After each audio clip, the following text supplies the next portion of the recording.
So the last topic of this intensive course is about IIR filters. And let me go directly to the welcome. I just started, so perfect timing. So actually I'll go through the kind of the brief introduction what we are talking about now. So it's a filter design 2, meaning IIR filters, and how you recognize an IIR filter from zero pole plot Argand's diagram. Well, the zeros can be anywhere, for example, there, but then you have the poles. If all the poles are either at the origin or at the same place as your zero, then it will be FIR filter. But IIR filters would have these pole locations basically on the pass band inside of the unit circle and on the pass band. Think of the system without these first. In this case, we would have the those notches on those 3 points. So like that. And if this was an FIR filter, then it would probably look something like this. The amplitude response, I mean. So amplitude response of this system would look like that without these poles. But since we have the poles somewhere else than on the origin, oh, wait a minute, I need to put this one on the different place. Something like that. But since we have the basically that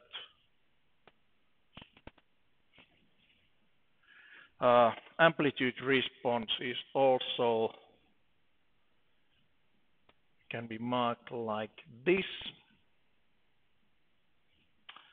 divided by e to j omega distance to poles, meaning that okay, if you have a 0 point in a unit circle, then it gets the 0 amplitude response on those frequencies. But then if you are close to a this pole, for example in here or there or here, that would increase the so this would be less than 1, meaning it's actually giving some local gain on these angles. Maybe something like this. So you would get local gain due to those pole selection pole locations. And basically that's what usually those poles are for. They will basically give more stop and attenuation. So stop and attenuation gets better, and also you can have the pole locations so that you will get, say, relatively flat the pass band. Okay. So that's one way of looking at it. However, the design of these IIR filters is almost never done in a zero pole plane, but with some, say, other methods like modeling an analog system. On analog filters, we have these the Salenki filters. Salenki low pass filter would look like something like with some gain. Okay. Right. Oops. That's a Sallen key low pass filter. Does it look familiar? It should ring your bell. Okay. So you know that okay, your the eighth of eights is well something.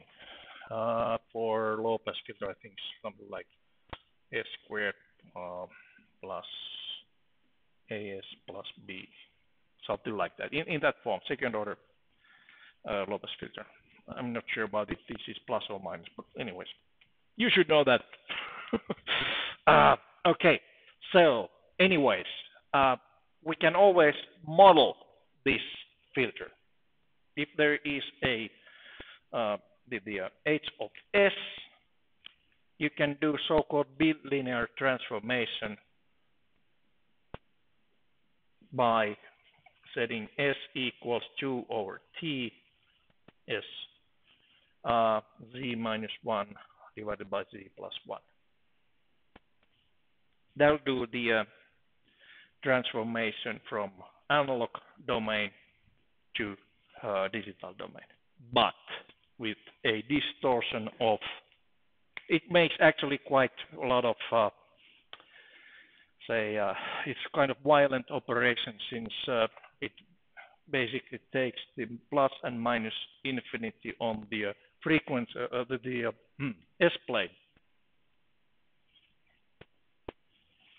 where you have j omega here. You take this and turn it into unit circle. So that's what the transformation actually does. So it means that it's really doing some serious distortion of the frequency space. But saying that it also is a transformation where you can still basically define the cutoff frequency, the flatness of the band pass, and then attenuation on the stop band. Okay, so but anyways, that's one way, kind of classical way of doing the IIR filter design. So it's bilinear transformation. Oh, right, but you don't need to actually do that one in reality, since the MATLAB has these generators for different filters that you can just use it, and it gives one of those classical filters like Butterworth. Okay. Butterworth, Chebyshev, Bessel elliptic. Okay, so that's kind of one way of doing it. Another way would be, so this is first bilinear transformation. Another method of actually doing this would be some optimized methods.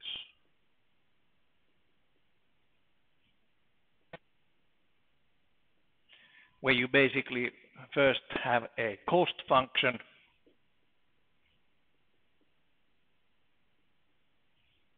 is something like the integrated difference of the desired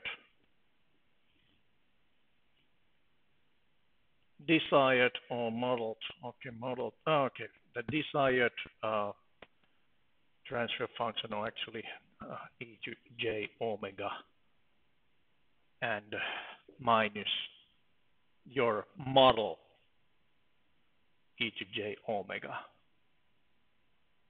and actually do a minimizing of this by changing your model. Okay, that's the principle. Uh, that's which is behind of some of these optimized methods on FDA tool of MATLAB. They are these least squares methods. That's basically optimizing the filter coefficients. Okay, it's not that hard actually in practice to do your own optimization, but why the bother since they are already the design the functions to do it. Then third one, basically this is a special case, a stop band notch filter. Stop. Oh. Band stop notch filter. Yeah. Band stop notch filter is a nice practice actually. This filter you can design by pen and paper. So think of a signal spectrum where you have just some obnoxious sound somewhere. So it's like 440 hertz and you want to get rid of that. I hate note A. Okay, so Nyquist frequency here.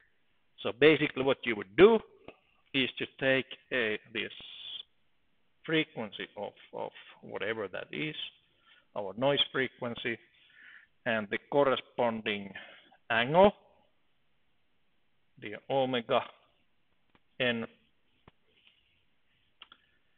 and put a notch here, meaning the amplitude response goes to 0 at that point. Ha! Problem solved. Kind of, sort of, but it looks ugly. Oops. It's not asymmetric, and it's quite wide band. However, you can improve this one by adding, well, just like here. You actually add some gain by putting a pole close to the unit circle on the same angle and the complex conjugate pair. What this one does is it will make this one almost unity gain. Okay, think of a point here. All both the pole and 0 are on the same distance, meaning this ratio is 1. Okay, and actually when you go get distance A here, so this is actually roughly minus 3 dB width, half width.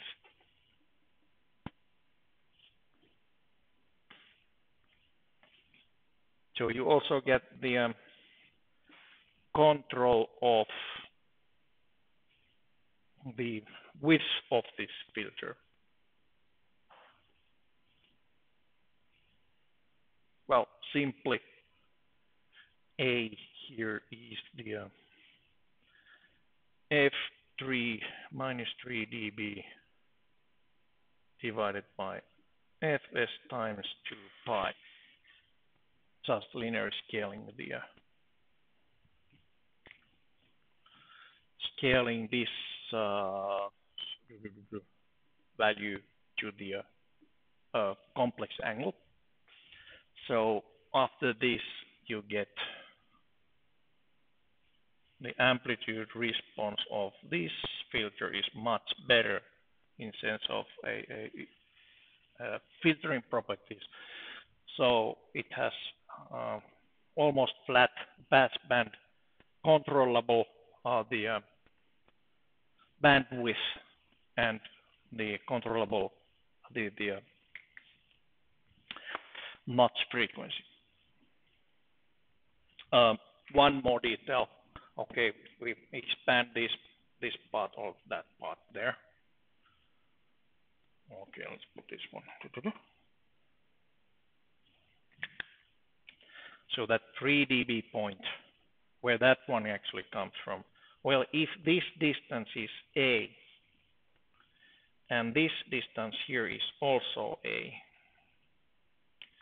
that distance is square root of 2 times A, which means on this ratio, you have the distance, I'm losing the pen here, J omega,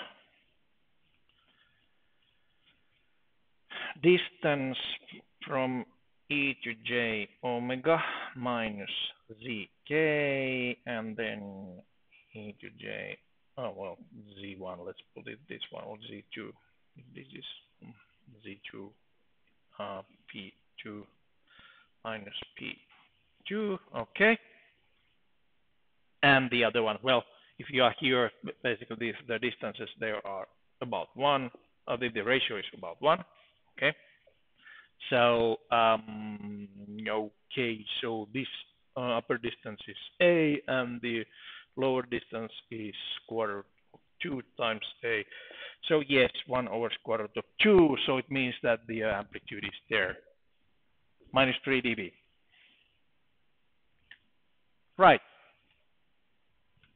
So it's, directly distance on the S-plane. All right, so, okay, let's take a closer look at these things by, we do it on the reverse order. First, take a look if this one works. Band stop notch filter. Can we actually take off that sound 440 hertz from the signal with this method? Maybe. Then we'll take a look at how to design, use the tools to design this minimum order, the classical filters in digital domain. If you want to, you can always use the FDA tool for the designs. All right.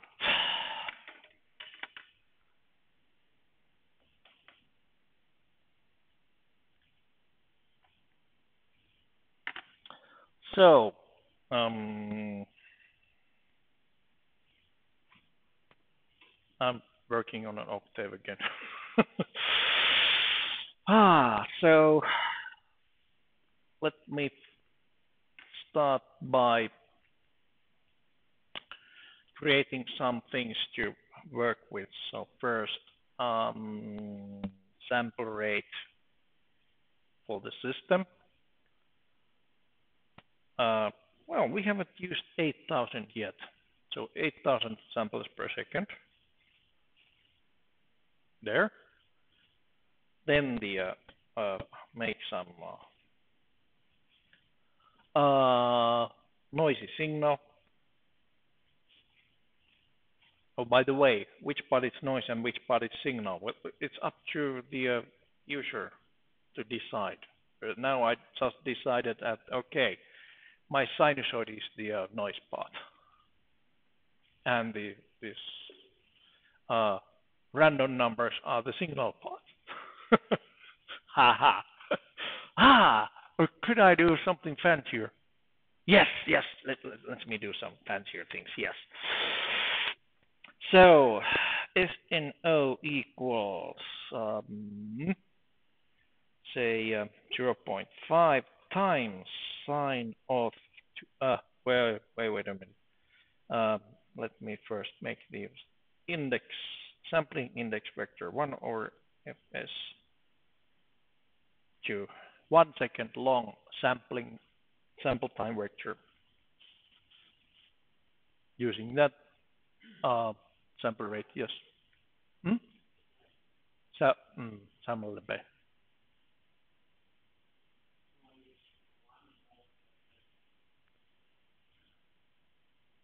Huh? Yeah, 1 divided by, yes, thank you. Okay, so That's the whole thing. Good. So those are the samples, and then the signal itself.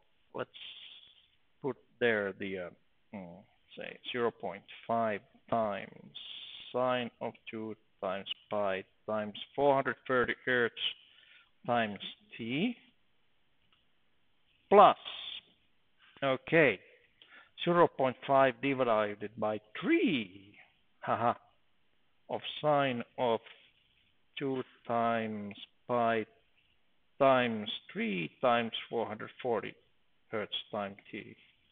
See what I'm doing actually here. I'm actually making a third harmonic for that 440 hertz. And you know, when you add it 1 over 3, it means that it would resemble a little bit like square wave. A little bit, not much. Adding more of those components, it starts to sound like a clipped distortion. All right, but I want also some noise, 0.1. Oh, okay, I'll just leave it like that. Add some noise to it, SNO plus 0.1 times round n size of TT. I have so big font that it doesn't fit into one. Well, it might be actually a good idea also to keep the noise and SNON. Good idea to keep this noise and signal separate, just for fun. All right, so this one sounds like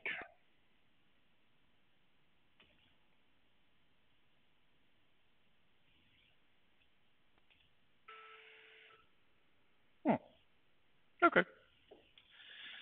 Sounds like that. And now I decided my 440 hertz is the disturbing part.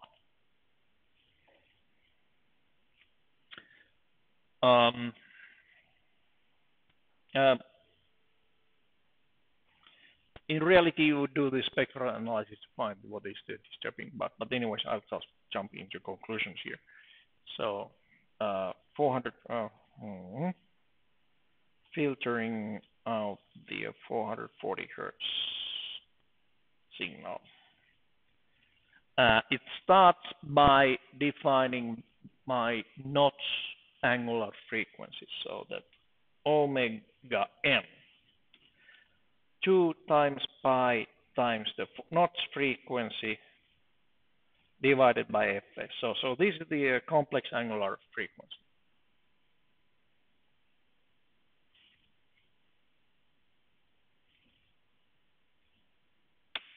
There, of the sampled signal. Next, we will put a pair of zeros on that angle. So my zeros are actually exponential of j semicolon minus j, so complex conjugate pair, times the angle omega n. There. So those are the coordinates.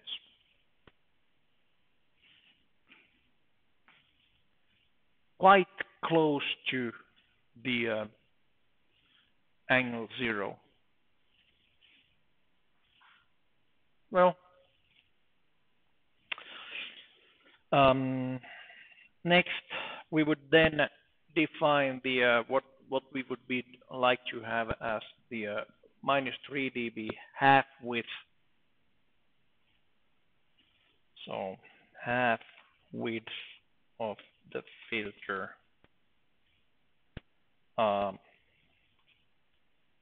Let's see, 440 hertz. Then we don't want to mess up with the harmonics at least. So let's put just for fun 50 hertz there and see what happens. Is this well? Yeah, 100 hertz to make a point, since when you put closer to the unit circle, then it doesn't show up that well on the zero pole plane. Okay, that's in hertz, which means that our A, okay, now a small problem here. Let me call it O instead of A. Is 2 times pi times that frequency divided by fs. Okay, so this is the half which has a complex angle or distance. Yes? Yes, half bandwidth. So basically, you're setting this half band is right there. So you have the same distance on this way, which is the angular distance, but yes, distance, still distance here. Nice trick.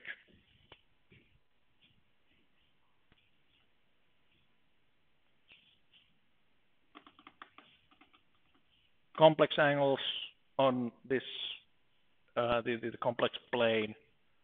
You just multiply with the radius and you get the distance. Right. Or if you have radius, then you can make it to the corresponding complex angle, meaning corresponding the frequency. It's a scaling. All right, so now we have that one, which is my 1 minus radius. So my radius of this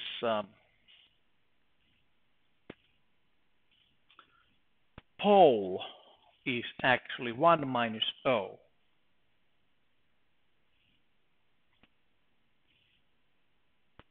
And the poles are on the same angle as the zeros, so I just take this radius times z. So poles at the same angle as zeros, but different radius. And now I can actually do the z-plane of z and p to see.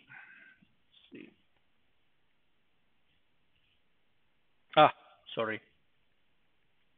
I had an extra comma there.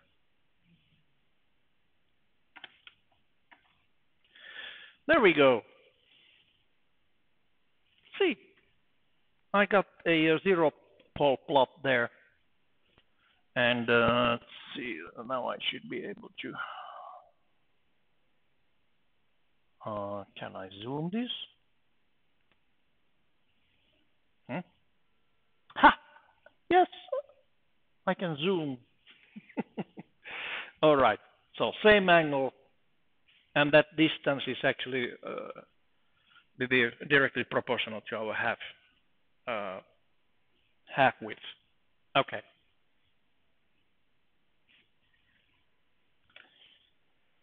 Good. So the corresponding filter coefficients when we have zeros and poles. We have done it a couple of times.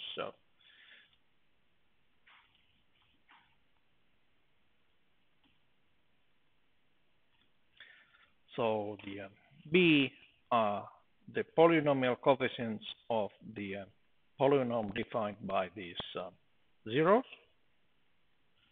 and A parameters are the polynomial coefficients of these roots. Good. Those are the filter coefficients. Done. Now we have a filter. And basically what I can do, let me put the figure 2 and say frequency response of B, A plus 1024 points and sampling. Great. Wow. There we go. So we have a flat unity gain passband, and we have the well. Don't worry about this. Say phase response is highly nonlinear phase response, of course. But on the other hand, we have only second order system to do it. So it's very cost efficient filter if the phase is not that big deal, as in basically in audio signals, we don't have that big deal on the what is the phase shift. Or if we are doing post-processing of the data. Okay, so basically that requires a little bit of explanations. Okay, so post-processing. So this far we kind of have considered the phase response as linear. That's good for say data transfer, meaning real time signal processing of data transfer. So this okay. Transfer. Then we have the nonlinear, for example, for audio. But I haven't told you anything yet about the zero phase shift.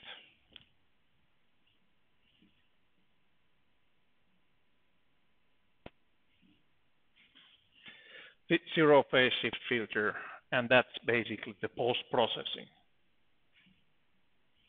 Meaning that, well, not real time. We are doing some post-processing right here. But in reality, basically, those digital filters are, generally speaking, those are real-time filters. Anyways, zero phase means that if you first put the system through the H of Z, then basically reverse the time, put it again through the same system, then reverse the time again. What happens? Well, if you have a phase shift, here in this filter actually have the negative phase shift because we reverse the time for the data. Yeah, zero phase shift. You just run the filter that way, and that's it. Zero phase. Yeah, amplitude, basically, the amplitude response would be, twice the effect. Yeah, so if you have 80 dB attenuation, that will become 160 dB. Yeah, but on the other hand, if you are targeting for, say, 80 dB, then you would have 40 dB and 40 dB stopband attenuation. Works only for post-processing.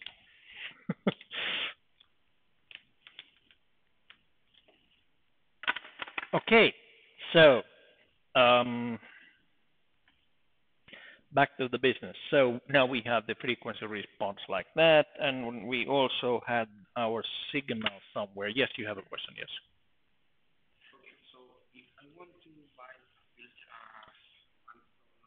Mm-hmm. I must do something, two things.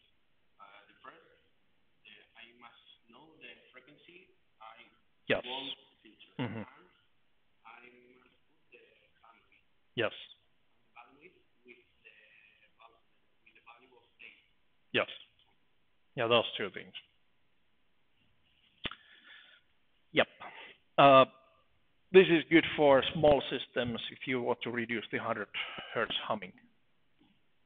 Works like a charm.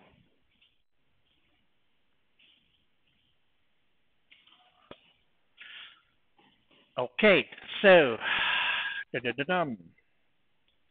So now next part would be, well, let's try filtering. So filter, why it doesn't work? Maybe because I wasn't on the right window then. There. So the filter data. So y equals filter BBAA and SNON like that. And let's then listen. Sound of. So this is the original. And this is the filtered. Nothing happens. Why? Oh, yeah. This is not the filter. This is the filtered. Yeah, of course. You know, the third harmonic is there. And yeah, yeah. So here we actually have, well, this is funny tricks our brain actually does. So now we have actually this 440 hertz and the third harmonic, and well, our fine-tuned equipment on head actually recognizes that as a the 440 hertz note, but with different shape of the signal. So it's not sinusoid like flute, but it's closer to a, say, guitar. Guitar has those the third harmonic and fifth harmonic and seventh harmonic quite present. Or violin. Violin is almost triangular shape. The triangular signal generator. So now our the brains are making tricks. So this sounds like it's a higher note. Okay, but anyways, let's do some spectrogram. So I will use in the specgram command.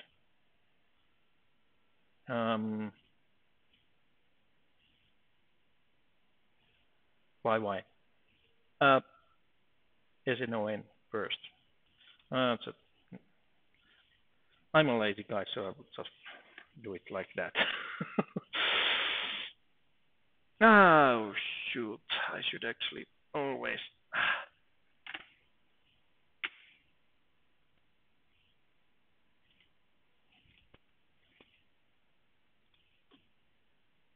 Ah,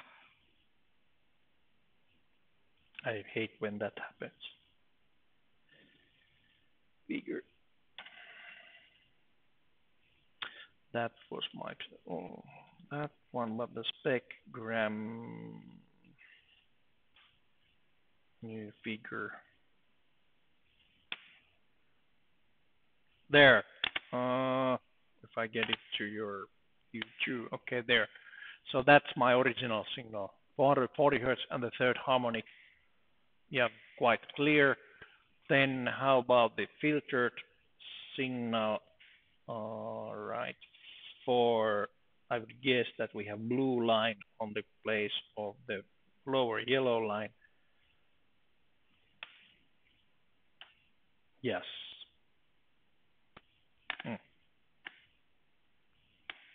There.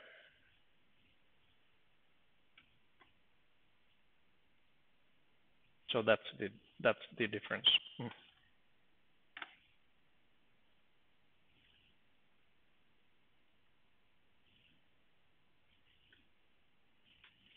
Quite efficient. Okay. Small warning. How about if our 440 hertz wasn't 440, but 442?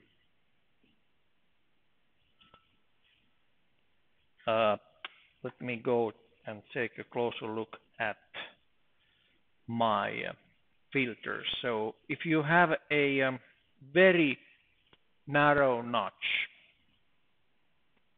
meaning the bandwidth is narrow. Let's see, can I Ah, no, well.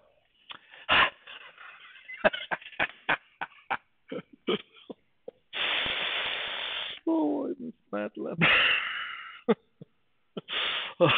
I'll do it on the whiteboard. So, uh, think of this one here.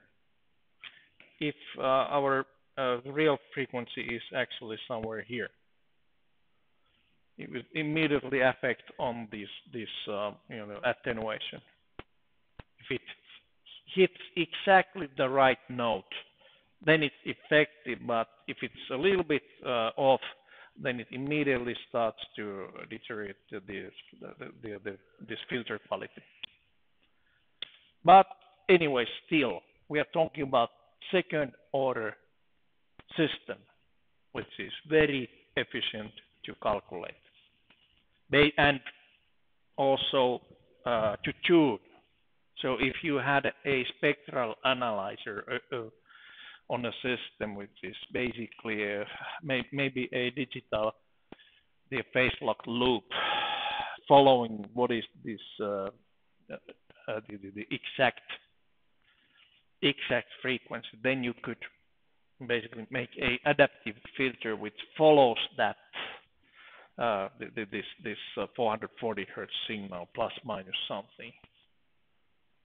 But that's again advanced topic, not part of this course. Another way where you actually go easily off this notch is when you have jitter on your sampling clock. If you have 1% jitter, 1% of 8,000 hertz would be already 80 hertz. That's a lot. So our filter was actually 100. Well, the heartbeat was 100 hertz. 80 hertz on that one, it will go to the say 10 dB attenuation only. Okay, you have been warned. Good. So that's the notch filter. Let's take a look at these the other filter design methods and how to design a say classical low pass filter.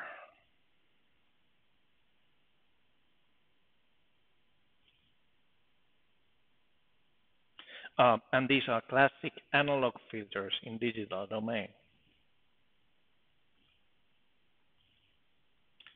There's actually a routine, for example,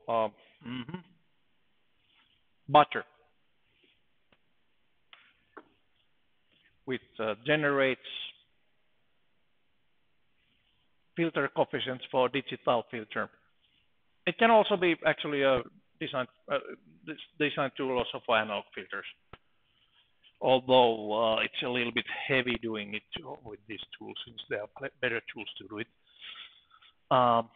Okay, but anyways, you can design a classical Butterworth filter and it gives it on digital domain directly, meaning it does make the bilinear transformation, but it's still analog counterpart. So Butterworth filter, what was special about it, Butterworth? Hi-fi audio. It has optimally flat bandpass response. Chebyshev, what was special about that Chebyshev? It's sharper. Bezel, never use it here. Bezel filter is in analog domain. It gives almost linear phase shift. Guess what happens to that one when you are warping the frequency space? It's totally, destroyed. Yeah, we're losing the losing the linear phase response totally. Okay, then there's elliptic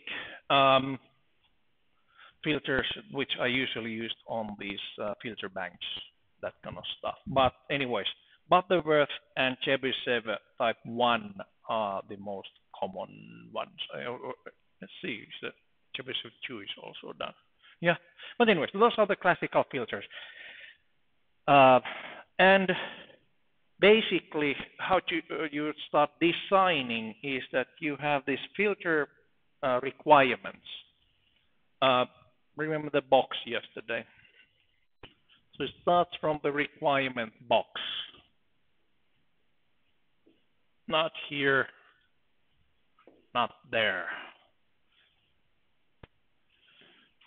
If it's a flat passband response, then basically it's Butterworth. So you give it a minus 3 dB point. Another point you need to define is the stop and start frequency, and what is the attenuation at that point. Okay, so those FC, FS.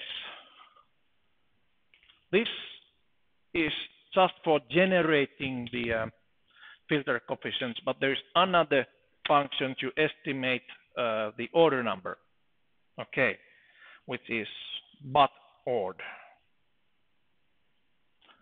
So Butterworth order number. There. N equals BUT-ORD. Wait a minute, how does it go? Minimum filter order of a Butterworth filter desired response characteristics. Passband frequency WP. Stop band frequency WS. Ripple. Passband ripple. And RS is the minimum attenuation. Okay, so for Butterworth, the parameters would be, okay, ripple. I think they are asking for where do we define the cutoff frequency. We'll see. Cutoff frequency start, stop and start frequency normalized. Okay, between 0 to Nyquist frequency. So actually our WP is FC divided by Nyquist frequency. Same here, WS is the FS divided by Nyquist frequency. What else? Then the RP minus 3 dB, and then how much attenuation you want. For example,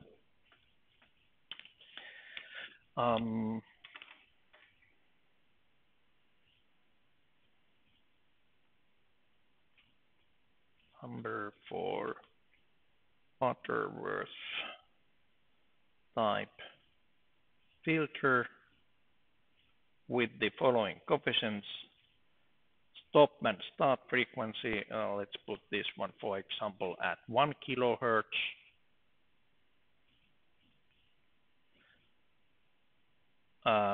Cutoff frequency, 600 hertz. Attenuation,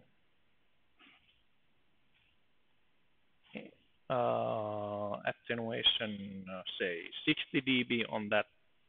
No, well, let's be modest, 40 dB, and then the RP is 3. But next part we will change this one to the this normalized frequencies. So our Nyquist frequency is Fs over 2, and now I can do some calculations.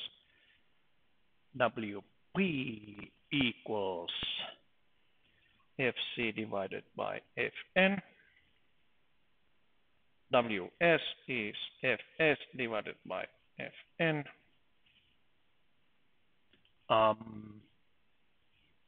Attenuation we use directly, and then 3 dB directly. Okay, so our n, which is the estimate for the order number,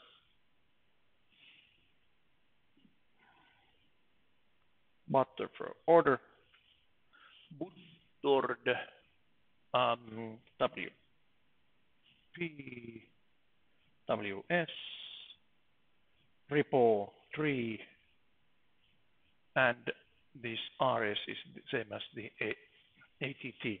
Okay, there we go. And this is a number, ninth order, requires ninth order. Now we can use the Butterworth design and get the BBN and AAN Butterworth. How did it go? Let's see. N and W, yes. So that requires only the N, and then this cutoff frequency would be also, yes, from 0 to 1, 0 to the Nyquist frequency, scaled, normalized frequency, so we can actually put the WP. And those are the filter coefficients. Okay, let me put another figure and check the frequency response. Yes, you have a question.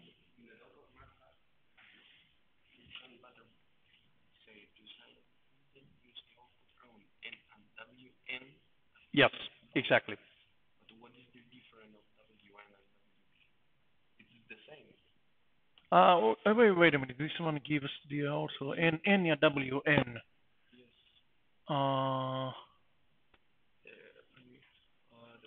Normal 0 to 1. It shouldn't make any difference there. Yeah, it's the same. So let's see. WN. Wait a minute. It's a little bit different. I don't know. Yeah, it will be actually shifting the cutoff frequency a little bit. Just a moment. I'll check. Does it give the same stuff for but or no? It's wait a minute. Yes, it actually does.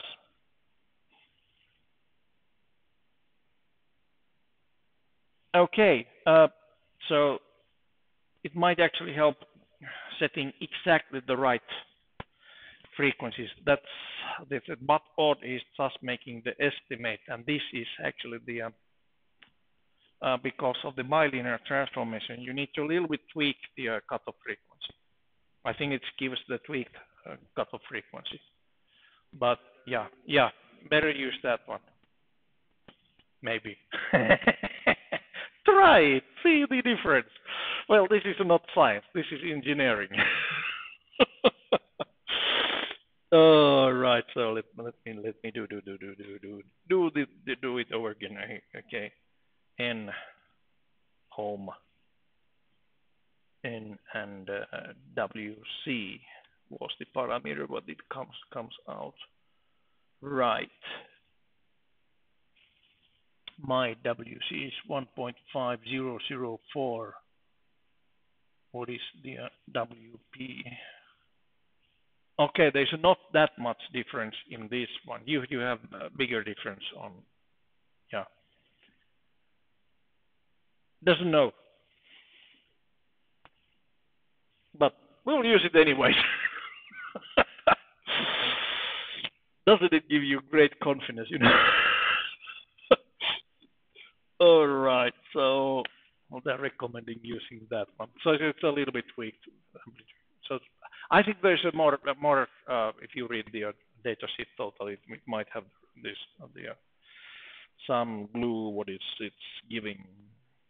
All right, but now figure 5 and frequency response of my BBN AAN 1024 NFS.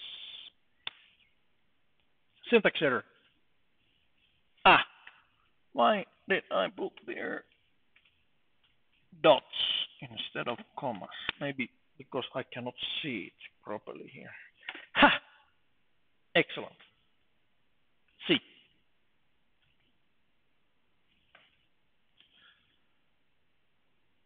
So 600 hertz cutoff frequency, and then at 1000 hertz I put was it 40 dB?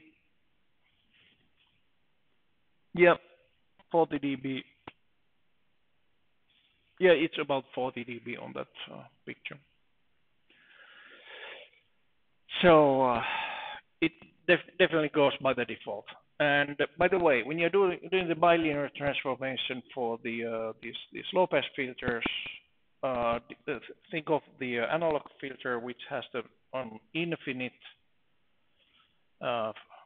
When the frequency goes to infinity, then the amplitude response goes to zero.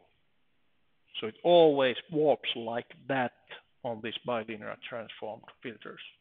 So that also shows how the frequencies are really warped on these filters. Okay. So, but anyways, we got the filter and now we can actually use it. Let's use it for our data. Okay, YYB BBN. Filter some data. So that's my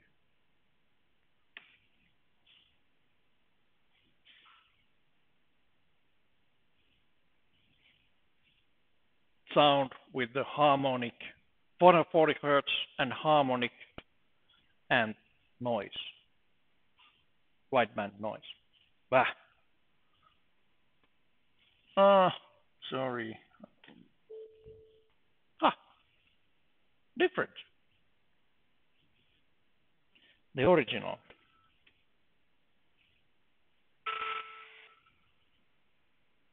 And filtered. So that the hissing sound, which was due to, well, I can actually show it also here. So that's the original. So hissing sound is this white spectral noise on the higher end. And then this sounds like a little bit like a dark, meaning that this third harmonic is missing. So it was 3 times 440 hertz. So it's 1320 hertz or something like that. That's already on the stop band. But well, we can always, calculate it and see. See figure 6 spectrum of YYB.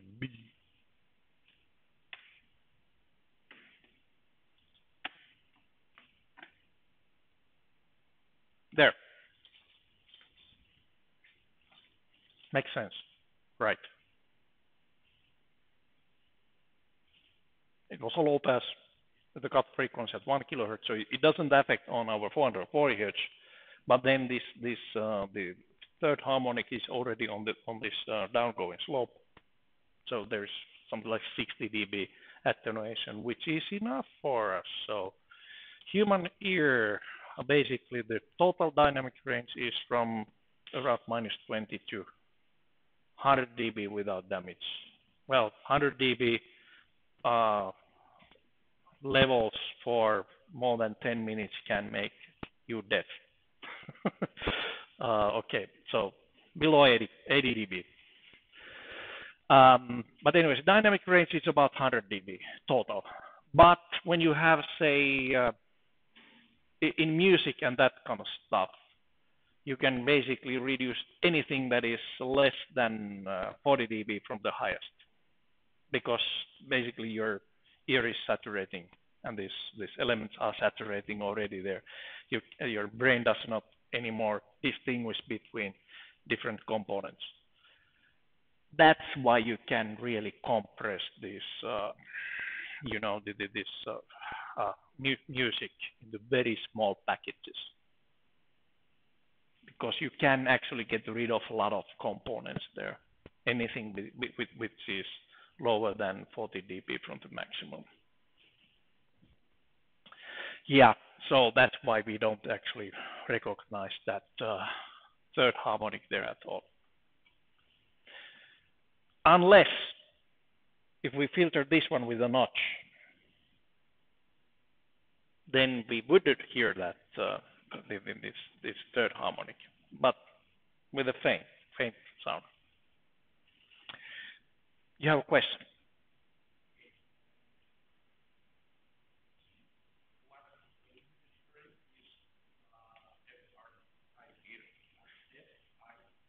R.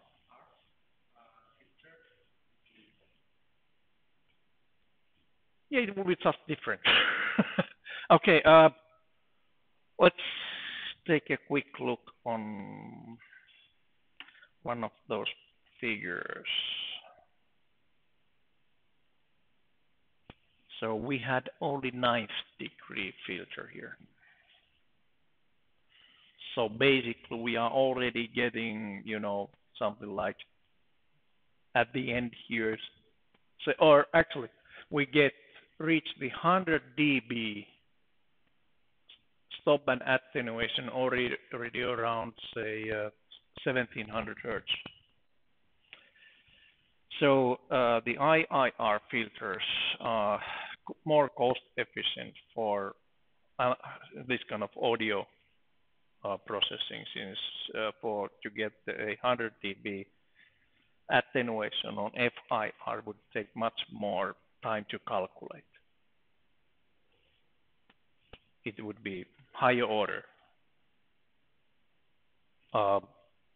So yeah, so that's the main difference. Since, well, if you do not need linear phase response, then you always get a better, say, more cost-efficient filter by taking an IIR filter. But of course, you can mess it up, but in principle. Okay, so that was the low-pass filter. How to make the high-pass filter? Well, read the manual or the help data sheet. So let's see, help. I think on the but audio already had help on how to make the high pass design. All right. Yeah, then you can actually do the estimate for high pass or band pass or low pass design for filter, and then you just need to make the corresponding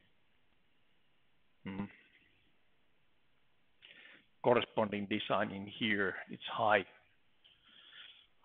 low pass is the default, but high pass, then you can just plug it there, and then there's the band pass or stop band filter.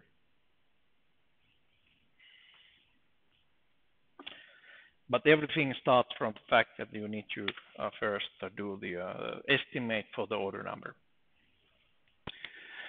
Okay, let's go and take a quick look at today's exercise. What does it actually say?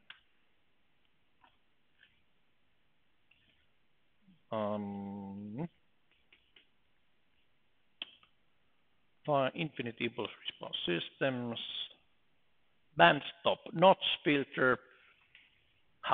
Okay, so that one. Plotting zeros and poles. Plot first 25 values of impulse response again. And then it's about designing these IIR low pass filters. Okay, sampling rate given, cutoff frequency given, stop band attenuation given, transition bandwidth again given. So basically this is almost the same as on the FIR system, but there's also maximum 2 decibel ripple on passband, meaning that now you should be able to figure out which filter type you would use for that one. There are different possibilities if you take the FDA tool, but basically the two possibilities, simplest ones are the Butterworth and Jefferson.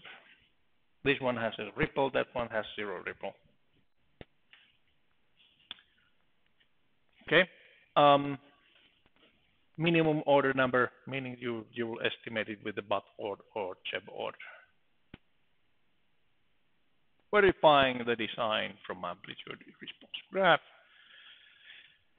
Compare. Okay, exactly the same filter actually was designed on the previous exercise, the FIR filter, and you should actually compare what are the major differences between the designs.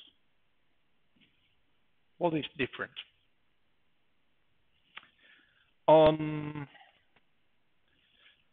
Next is the IIR high pass filter. That's good. And then design an IIR filter match the requirements on the 4.7. Oh, okay. That's nice. So you basically would be doing some comparison again. So the same problem. You have the noisy data. You need to figure out what is the speeds there, and do the IIR filter instead of FIR filter, trying to figure out the language there. It's quite easy actually. Yeah, sure. And then the fun begins. All right, so let me go to the whiteboard again. So since the part 9 and 10 require a little bit of explanation, I started explaining it yesterday. Of course, you will remember it totally. Yeah, sure. That'll happen. So, colors.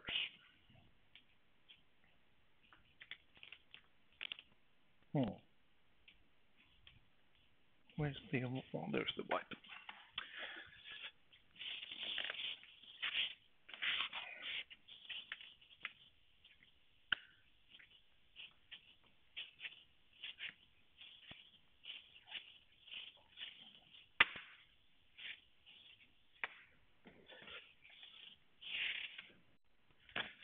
There we go.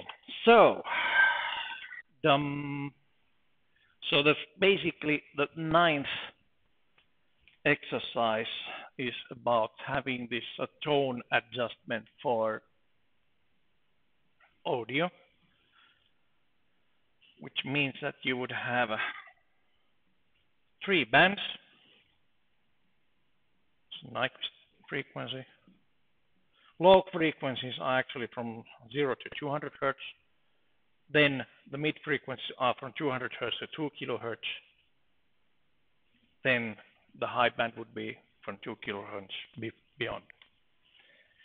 On digital filters, for historical reasons, this scale is linear. The frequency scale is linear. But as you remember well from the analog systems, that's not the natural way. So the natural way of actually is the logarithmic frequency scale.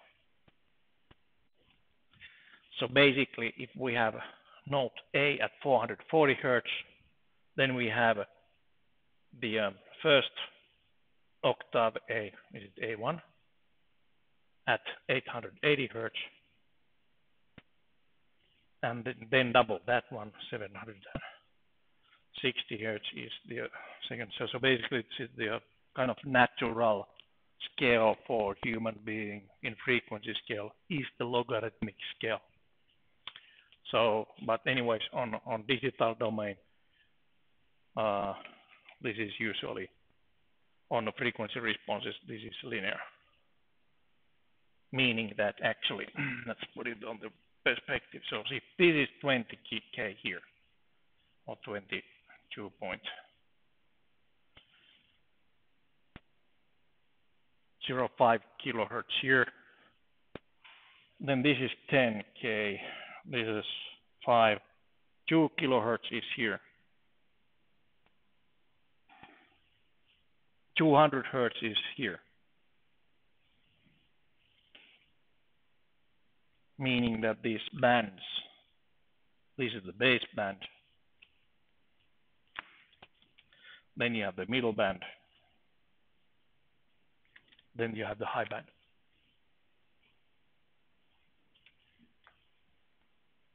They go like that in linear scale. But as I said, this is just, this is baseband. That kind of filters you should do. Filter bank, 3 filters. And then basically you would have adjustment of each of those bands so that you have base plus 30 dB. Decibels again. Middle band minus 15 dB. And then the high band plus 12 dB. Okay. How to do it? It's your choice what kind of filter you use, either IIR or FIR. You do those filters. Base. Take the same signal, filter it with high, middle band, and baseband. Then you would have gain of I was plus 12 dB. At amplification, there we have minus 15 dB amplification, meaning just scaling with the correct number plus 30 dB scaling. And then you would just sum the outputs of each bank, and that is your signal.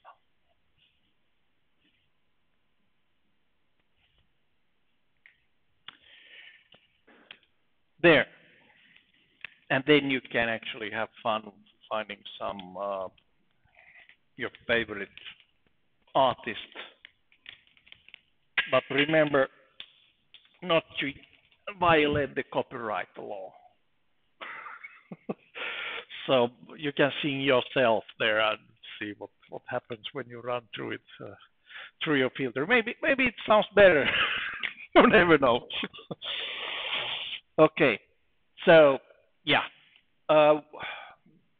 there's for example, sources like freesound.org, which has free copyright.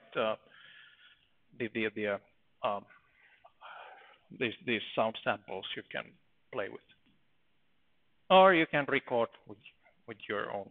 Say, go outside. There are now birds singing, at least on the early morning. So go and record some bird singing, and then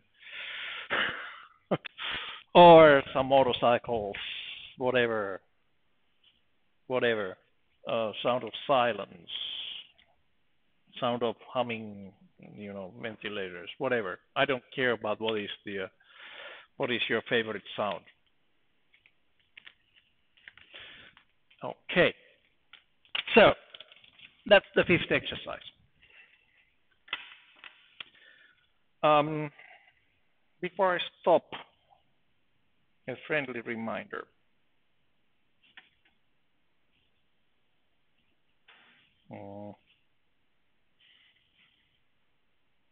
Well, first of all, the deadlines. Deadline of the 5th exercise is on Monday, May 14. But if you get everything done before that one, I will take a look at those and give the comments and then make the grading. But anyways, on the Monday, May 14, after that, I will, close this course and give you grades, what you deserve.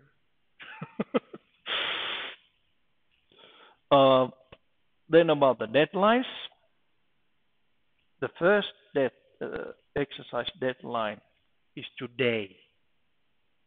You have returned. Have you returned the first exercise? Oh yeah, yeah. You should do it today. You too. You should do it today. First exercise.